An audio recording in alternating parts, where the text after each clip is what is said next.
नमस्कार दोस्तों, मेरा नाम आशीष कुमार मिश्रा है। आज की इस वीडियो में मैं आपको बताने जा रहा हूँ what is constant and how many types of constant. तो आइए हम स्टार्ट करते हैं। सबसे पहले हम देखते हैं व्हाट इज कांस्टेंट। तो कांस्टेंट नाम से ही क्लियर है, जो सी लैंग्वेज में जिसकी वैल्यू को आप चेंज नहीं कर सकते, इट इज अ कांस्टेंट। ठीक है, मीन्स जैसे वेरिएबल एंड कांस्टेंट दोनों में अंतर ये है। वेरिएबल मीन्स आप जो अभी हिंदी में पढ़े होंगे चर एंड अचर, मीन्स वेरिएबल की वैल्यू को आप चेंज कर सकते हो और कांस्टेंट की वैल्यू को आप चेंज नहीं कर सकते। ठीक है, तो ये फिक्स होती है। तो यही है कांस्टेंट एंड वेरिएबल में मेजर डिफरेंस। कांस्टेंट की वैल्यू फिक्स्ड रहती है, इसकी वैल्यू को हम चेंज नहीं कर सकते हैं और वेरिएबल की वैल्यू को हम चेंज कर सकते हैं। ठीक है, तो आइडेंटिफायर के पार्ट में हम आपको वेरिएबल के बारे में बताए थे। वो वेरिएबल मतलब आइडेंटिफायर आप कैसे डिफाइन कर सकते हो। तो आज के इस सेशन में हम आपको बताने जा रहे हैं व्हाट इज कांस्टेंट। तो सबसे पहले आप लिखिए डेफिनेशन ऑफ कांस्टेंट। तो सिंपल सी डेफिनेशन है, constants in C are fixed values which we can't change during the execution of program which do not change। ये आप ये भी लिख सकते हो, वी कांट की जगह आप विच डू नॉट या डोंट कुछ भी लिख दीजिए। तो सिंपल सी अगर आपसे कोई डेफिनेशन पूछता हो व्हाट इज कांस्टेंट, तो क्या बताना, constant in C are fixed values which do not change during the execution of program. Means जब आपका प्रोग्राम एग्जीक्यूट होता है तो उसकी वैल्यू चेंज नहीं हो सकती, उसी को हम क्या बोलते हैं, कांस्टेंट। ठीक है, सिंपल सी ये एक लाइन ही आपको बता रही, constant in C are fixed values, मतलब जिसकी वैल्यू को हम चेंज नहीं कर सकते उसको हम क्या बोलते हैं, कांस्टेंट। ये लिखा भी है which do not change during the execution of program. Means जब आपका प्रोग्राम एग्जीक्यूट होता है तो उसकी वैल्यू को हम चेंज नहीं कर सकते, जिसको हम कांस्टेंट बना चुके हैं, जिस भी वेरिएबल को। ठीक है, तो यह था सिंपल सा डेफिनेशन ऑफ कांस्टेंट। अब नेक्स्ट है टाइप ऑफ कांस्टेंट।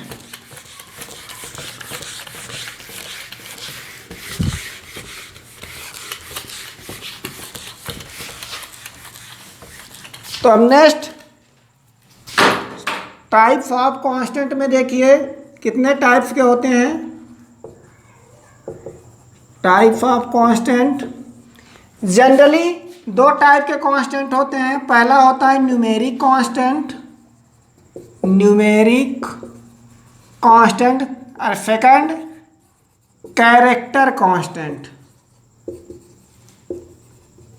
तो न्यूमेरिक कांस्टेंट के भी दो पार्ट होते हैं, कि इंटीजर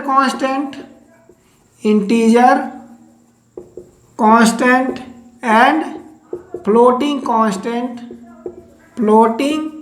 कांस्टेंट, और इसी को बोलते हैं रियल कांस्टेंट। और कैरेक्टर कांस्टेंट के भी दो पार्ट होते हैं, सिंगल कैरेक्टर कांस्टेंट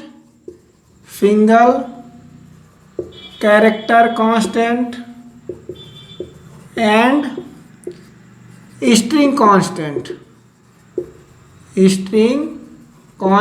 ठीक है, अब इंटीजर कांस्टेंट के भी तीन पार्ट होते हैं। कौन कौन से, पहला होगा decimal integer constant, next octal integer constant and next hexadecimal integer constant. ठीक है, तो बेसिकली कितने टाइप के कांस्टेंट होते हैं, दो टाइप के, न्यूमेरिक एंड कैरेक्टर। और न्यूमेरिक के भी दो पार्ट हैं, इंटीजर एंड फ्लोटिंग को ही रियल कांस्टेंट बोलते हैं। और इंटीजर के भी तीन पार्ट हैं, decimal integer constant, octal integer constant and hexadecimal integer constant. Then character constant के भी दो पार्ट है, single character constant and string constant, ठीक है।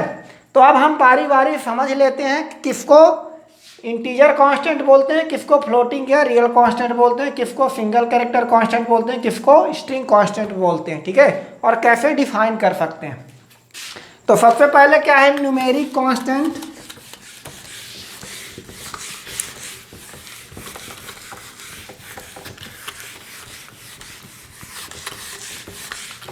तो न्यूमेरिक कांस्टेंट के कितने पार्ट हैं देख लीजिए, दो पार्ट। पहला है इंटीजर कांस्टेंट। तो सबसे पहले हम इंटीजर कांस्टेंट के तीन पार्ट डिस्क्राइब करते हैं। पहला है डेसिमल इंटीजर कांस्टेंट, सेकंड है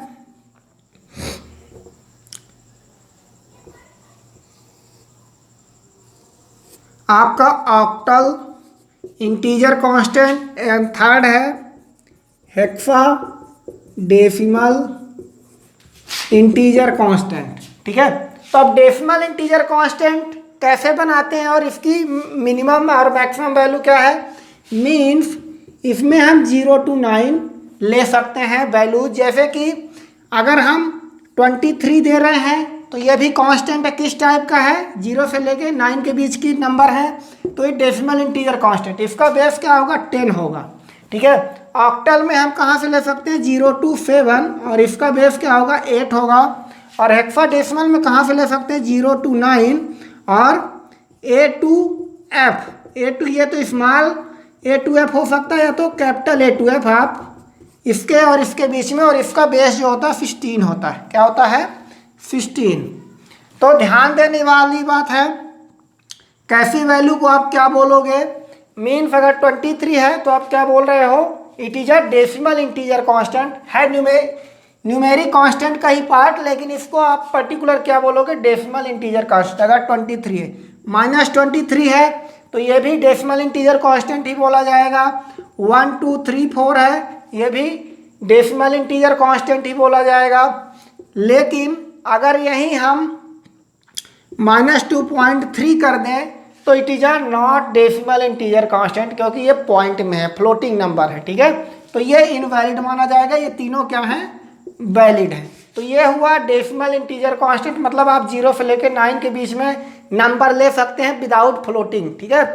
तो आप पॉजिटिव निगेटिव कैसे भी ले सकते हैं, लेकिन पॉइंट में नहीं होना चाहिए। तो ये हो गया डेसिमल इंटीजर कांस्टेंट का रूल। देन ऑक्टल, तो ऑक्टल जब आप बनाएंगे कांस्टेंट तो उसमें ध्यान रखने वाली बात है, इसमें पहला नंबर जो है 0 जरूर होना चाहिए और 0 से 7 के बीच में ही होना चाहिए। जैसे 0 2 3 ये ऑक्टल इंटीजर कांस्टेंट है, 0 3 5 ये भी ऑक्टल इंटीजर कांस्टेंट है, 0 -0 8 6 अगर कर देंगे 8 नहीं चलिए 0 3 7 तो ये भी ऑक्टल इंटीजर कांस्टेंट है। अगर चाहें कि 0 8 6 कर दे तो ये इनवैलिड माना जाएगा, क्यों, क्योंकि ये 8 आ गया और 8 क्या है इट इज इसकी रेंज जो है 0 to 7 ही ले सकते हैं, ठीक है, इसलिए 8 को हम नहीं ले सकते, इसलिए ये इनवैलिड है। तो आ गया समझ में। अगर आप 23 लिखते हैं तो ये ऑक्टल इंटीजर कांस्टेंट नहीं माना जाएगा, क्यों, क्योंकि ऑक्टल इंटीजर कांस्टेंट हमेशा 0 से स्टार्ट होगा। कहाँ से स्टार्ट होगा 0 से स्टार्ट होगा। तो आपको ये ध्यान में रखना है कि ऑक्टल किसको बोलते हैं, जिसकी वैल्यू 0 से स्टार्ट होती है, ठीक है। और अगर रेंज से ज़्यादा है 7 से ज़्यादा तो वो इनवैलिड माना जाएगा, भले 0 से स्टार्ट है। जैसे 8 है तो ये इनवैलिड है, ठीक है। वैलिड ये हैं, ये हैं, ये है, ये भी इनवैलिड है क्योंकि ये ऑक्टल नहीं माना जाएगा, ये डेसिमल का पार्ट है, क्योंकि इसमें 0 स्टार्टिंग में नहीं लगा, ठीक है। अब नेक्स्ट है हेक्साडेसिमल। तो हेक्साडेसिमल आप देखिए कैसे बना सकते हैं। जैसे कि हेक्साडेसिमल बनाने का एक तरीका ये है कि जैसे आप 0x या तो कैपिटल कर दीजिए या तो 0x स्मॉल कर दीजिए। अगर इससे स्टार्ट कर रहे हैं तभी वो हेक्साडेसिमल इंटीजर कांस्टेंट कहलाएगा। जैसे कि मैं एग्जांपल दिखा दे रहा हूँ, जैसे 0x2 तो ये भी वैलिड है, 0x2f ये भी वैलिड है, 0x2g ये इनवैलिड है। क्यों इनवैलिड है, क्योंकि आप इसकी रेंज क्या है 0 to 9, मतलब 0 से लेकर 9 तक नंबर आप ले सकते हो, स्मॉल a to f और कैपिटल A to f ही ले सकते हो। तो यहाँ g आ गया, f के बाद क्या है g, इसलिए ये इनवैलिड है, ये दोनों वैलिड हैं क्योंकि ये नंबर है 0 से लेकर 9 के बीच में और ये यहाँ f है। तो कुल मिला के ये सारी चीज़ें क्लियर हुई कि डेसिमल इंटीजर कांस्टेंट किसको बोलते हैं, ऑक्टल इंटीजर कांस्टेंट किसको बोलते हैं, हेक्साडेसिमल इंटीजर कांस्टेंट किसको बोलते हैं। तो ये था न्यूमेरिक कांस्टेंट के बारे में। अब इसी का दूसरा पार्ट है फ्लोटिंग, या उसी को रियल कांस्टेंट बोलते हैं, किसको देख लीजिए।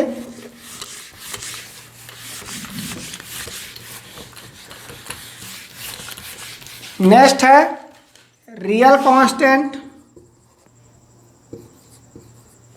तो रियल कांस्टेंट किसको बोलते हैं, फ्लोटिंग पॉइंट नंबर्स को, जैसे कि 2.3 ये रियल कांस्टेंट में आ जाएगा, -2.4 ये भी रियल कांस्टेंट में आ जाएगा, 3.3 ये भी रियल कांस्टेंट में आ जाएगा, मीन्स 0.24 ये भी रियल कांस्टेंट में आ जाएगा, 234 पॉइंट ये भी रियल कांस्टेंट में। तो ये सारे क्या हैं, वैलिड हैं। लेकिन अगर आप चाहें कि 2 दे दें तो ये इनवैलिड है क्योंकि ये डेसिमल इंटीजर कांस्टेंट है, ये रियल कांस्टेंट नहीं है, तो ये पॉइंट में है। ठीक है, इसी को क्या बोलते हैं, फ्लोटिंग पॉइंट कांस्टेंट। या तो आप रियल बोल दीजिए या तो फ्लोटिंग पॉइंट कांस्टेंट, ये सिमिलर एक ही है। तो ये था constant, real constant and floating point constant. Next है आपका second point, character constant. Character constant, तो कैरेक्टर कांस्टेंट के भी 2 पार्ट होते हैं, देख लीजिए।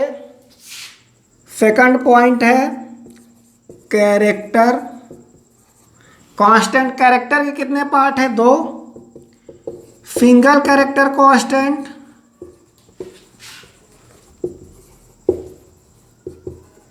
And next string constant.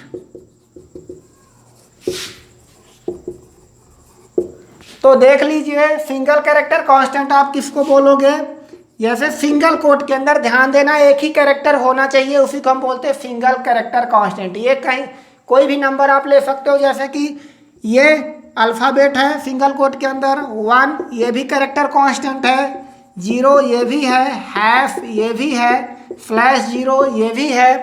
तो ये सारे क्या है, सिंगल कैरेक्टर कांस्टेंट है। ठीक है, अगर हम चाहें -3 ले लें तो ये इनवैलिड सिंगल कैरेक्टर कांस्टेंट है। क्यों, भले सिंगल कोट के अंदर लेकिन माइनस सिंबल है, मीन्स एक ही कैरेक्टर ले सकते हैं। यहाँ 2 कैरेक्टर हो गए, माइनस भी हो गया और 3 भी हो गया, इसलिए ये इनवैलिड है।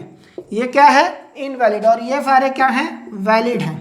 तो अगर आप चाहोगे 0.3 सिंगल कोट के अंदर तो ये भी डॉट है, एक से ज़्यादा कैरेक्टर तो ये भी इनवैलिड है। तो कुल मिला के कैरेक्टर कांस्टेंट आप कैसे भी ले सकते हो, अल्फ़ाबेट, नंबर, स्पेशल सिंबल, लेकिन एक ही होना चाहिए सिंगल कोट के अंदर। ठीक है, तो वो सारे क्या कहलाएंगे, सिंगल कैरेक्टर कांस्टेंट। नेक्स्ट है स्ट्रिंग कांस्टेंट। स्ट्रिंग कांस्टेंट क्या होता है, बेसिकली ये डबल कोट के अंदर ही क्लोज कर दे। जैसे कि मैं अपना नाम ले रहा हूँ आशीष, इसमें देखिए कैरेक्टर में केवल एक, वो भी सिंगल कोट के अंदर होना चाहिए, इसको सिंगल कैरेक्टर कांस्टेंट बोलते हैं। नेक्स्ट आशीष में, इसमें कितने कैरेक्टर देखे, 1 2 3 4 5 6 7। तो अब ये कैरेक्टर नहीं, कितने ग्रुप ऑफ कैरेक्टर या सीक्वेंस ऑफ कैरेक्टर, तो इसको हमेशा डबल कोट के अंदर लिखते हैं, इसी को बोलते हैं स्ट्रिंग। ठीक है, स्ट्रिंग कांस्टेंट।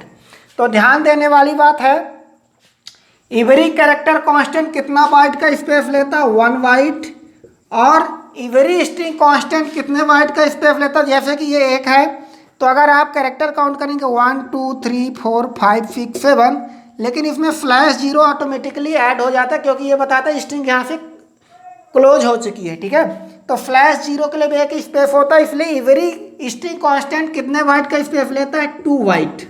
ठीक है, लेकिन कैरेक्टर 1 बाइट का लेता है। 2 बाइट क्यों, क्योंकि /0 है लास्ट में ऐड करता है, इसलिए 2 बाइट का स्पेस लेता है। ठीक है, तो आप कैसे कैसे आप स्ट्रिंग ले सकते हो, ध्यान देने वाली बात है, अगर आप ए ले रहे हो और सिंगल डबल कोट के अंदर है तो ये भी स्ट्रिंग कांस्टेंट माना जाएगा। ध्यान रखना है, ये सिंगल कैरेक्टर कांस्टेंट नहीं माना जाएगा, क्योंकि किससे इंक्लोज्ड है ये, डबल कोट से, इसलिए ये भी स्ट्रिंग कांस्टेंट ही माना जाएगा। ठीक है, तो आपको ये भूल नहीं करना है कि ये सिंगल है इसलिए सिंगल कैरेक्टर कांस्टेंट माना जाएगा, नहीं, ये स्ट्रिंग क्योंकि डबल कोट से ये इंक्लोज्ड है। और स्लैश जीरो इसमें ऐड हो जाएगा, तो स्लैश जीरो इसीलिए 2 बाइट ले रहा है। देखिए एक तो ले लिया, ए के लिए स्पेस 1 बाइट का और स्लैश जीरो के लिए एक बाइट का स्पेस, तो टोटल कितने बाइट का ले रहा है, 2 बाइट का। इसलिए एवरी स्ट्रिंग कांस्टेंट कितने बाइट का स्पेस लेता है, 2। बाय डिफॉल्ट वो ऑटोमेटिक ऐड कर लेता है स्लैश जीरो। देन ऐसे ही आप बहुत सारे ले सकते, जैसे 1 2 3 4 भी अगर आप डबल कोट के अंदर ले रहे हो तो ये भी स्ट्रिंग कांस्टेंट ही माना जाएगा, भले नंबर है डबल कोट के अंदर, इसलिए स्ट्रिंग कांस्टेंट। @2 1 ये भी डबल कोट के अंदर, तो ये भी स्ट्रिंग कांस्टेंट माना जाएगा। तो ऐसे वैल्यू को हम क्या बोलते हैं, स्ट्रिंग कांस्टेंट। ठीक है, तो ये था कैरेक्टर कांस्टेंट का सब part, single character constant and string constant. तो यहाँ से आपके सारे कांस्टेंट क्लियर हो जाते हैं टाइप्स। अब एक चीज और यहाँ बताने वाली बात है, थ्रू प्रोग्रामेटिकली